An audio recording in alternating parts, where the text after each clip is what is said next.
Hi everyone, this is Mr. Richmond, and for this video I'm going to walk you through some different examples of some isotopes that you might see on assignments and quizzes and tests.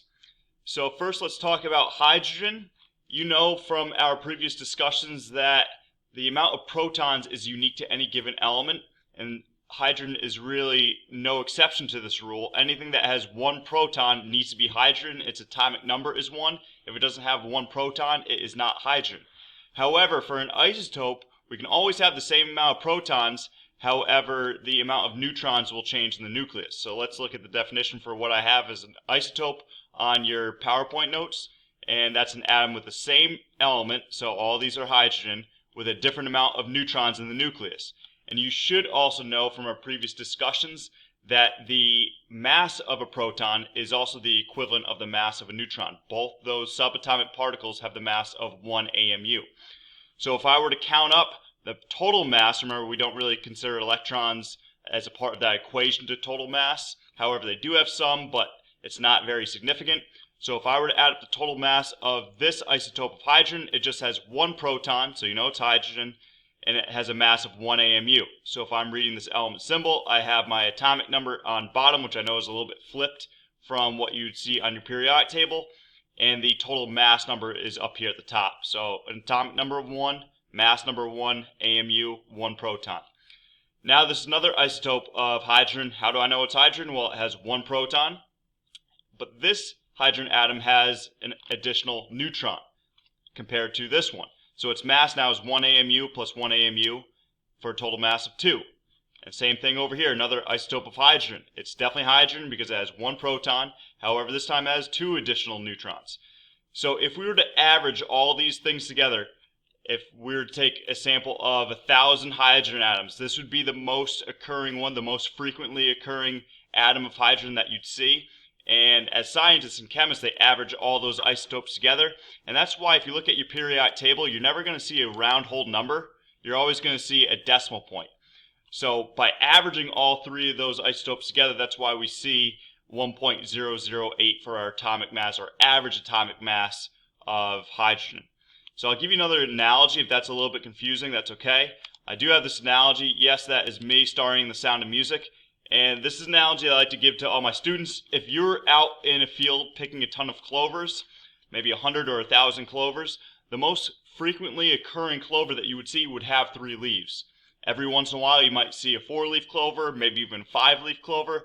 But say if you were kind of a strange person, you wanted to go ahead and collect 1,000 of these clovers and average them together, well, your most frequently occurring would be 3, 3, 3, 3. Every once in a while you find a 4, or maybe even a 5, and if you were to average all those together, your average would come out to something like 3.0, I'm making this data up obviously, but 3.076, because the most common isotope of my clover would be 3. So if that helps you understand for isotopes, then please feel free to use that analogy. So let's go into some examples. So I know I showed you this is how we can see isotopes because we have our atomic number and mass number down here, but you might also see this type of format as well with the element symbol, a dash, and the mass number. And again, as we discussed, the mass number is the amount of protons plus neutrons. So for hydrogen, we know that, just as we discussed, as long as it's hydrogen, it needs to have 1 proton. So simple math equation, how many protons plus how many neutrons will get me to my total mass of 1 AMU. This is what this number tells us. It's a total mass number, the sum of protons and neutrons. So 1 plus 0 neutrons would get me to my mass of 1 AMU. And then for H2, a total mass of 2, it'd be 1 proton and 1 neutron. And then H3, 1 proton plus 2 neutrons. If you want to see how that looks in our Phet building atoms, I really like this simulation. You drag protons and neutrons in the nucleus. I'm not going to worry about electrons for right now. We're just focusing on protons and neutrons for our isotopes. So this is what our most common atom of hydrogen would look like with a total mass of 1 AMU. You can click this little drop down menu and this gives you your total mass. And then if I were to add another neutron, a mass of 2, and then another isotope, a mass of 3. So let's go through a couple more. Let's go through carbon, C12, and let's see how many protons we typically have in a carbon atom. I'd find carbon right here in my periodic table, so that has an atomic number of 6. it needs to have 6 protons. If it doesn't have 6 protons, it is not carbon. My most common isotope is probably going to have 6 neutrons as well. I'll walk you through how I calculated that. So if my total mass is 12 and I need to have 6 protons, that's not negotiable.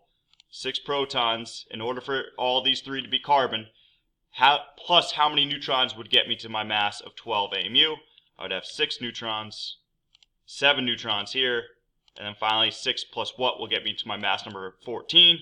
It would look like this. And if you want to see that in your Phet simulation, let's bring that up. So I need 6 protons in my nucleus. And the thing I like about the simulation is as I'm adding each proton, you can see the element changing. So right now I have a mass number of 8. My first mass number I believe was 12. 6 protons plus 6 neutrons. And that's my most common isotope. However, every once in a while I might have an additional neutron. Maybe even 2 additional neutrons to make my mass number of 14. Which is why I have here C12, C13, C14.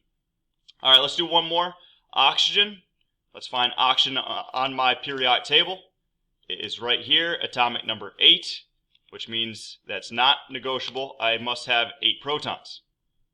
In order for our element or isotope to be oxygen, it needs to have 8 protons, plus what will get me to a mass number of 16. So 8 plus 8, it's pretty simple math.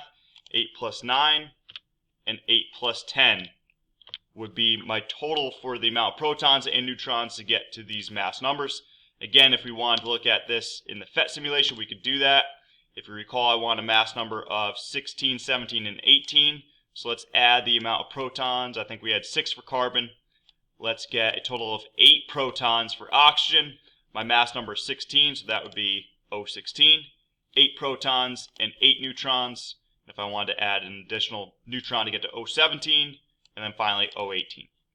So I hope this helps your understanding for isotopes, and good luck with all your remaining assignments. Take